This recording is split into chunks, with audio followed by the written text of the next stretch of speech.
সিলেটের বাইরে থাকা আমার বরিশাল্লা গার্লফ্রেন্ড আমাকে জিজ্ঞাসা করতেছিল, আচ্ছা শুনেন না, তোমরা যে কোথায় কোথায় সুদানির ভুয়া বলো সেটার মানে কি? এটার মানে বুঝাইতে গেলে সে খারাপ দিকে নিয়ে যাবে। তাই বললাম সিলেটের মানুষ কাউকে অনেক বেশি আপন ভাবলে তাকে ভালোবেসে সুদানির ভুয়া বলে। তখন সে বলল, ও আচ্ছা বুঝলাম, এজন্যই তোমার বন্ধুরা তোমাকে আর তুমি তোমার বন্ধুদের এটা বলো। আমি তো তোমার কেউ না, এর জন্য আমাকে কখনো এটা বলো নাই। আমি বললাম আচ্ছা আচ্ছা ভুল হয়েছে, বলবো এখন থেকে। এখন টাটা, একটু কাজ আছে। 1 ঘন্টা পর আসতেছি। 1 ঘন্টা পর যখন অনলাইনে আসলাম তখন তার মেসেজ, এই জানো আমি কি করেছি? তুমি বলার পর আমি আমার আব্বু আম্মু ছোট ভাই আমার বান্ধবী তানিয়া সবাই রে সুদানির ভুয়া বলেছি।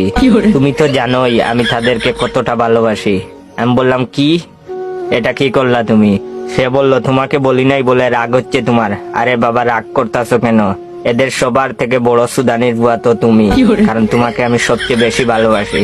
আমার ভালোবাসার মানুষ যে এই ভিডিওতে লাইক কমেন্ট শেয়ার করবে না, তারা আরো বড় বেশি সুদানির বুয়া।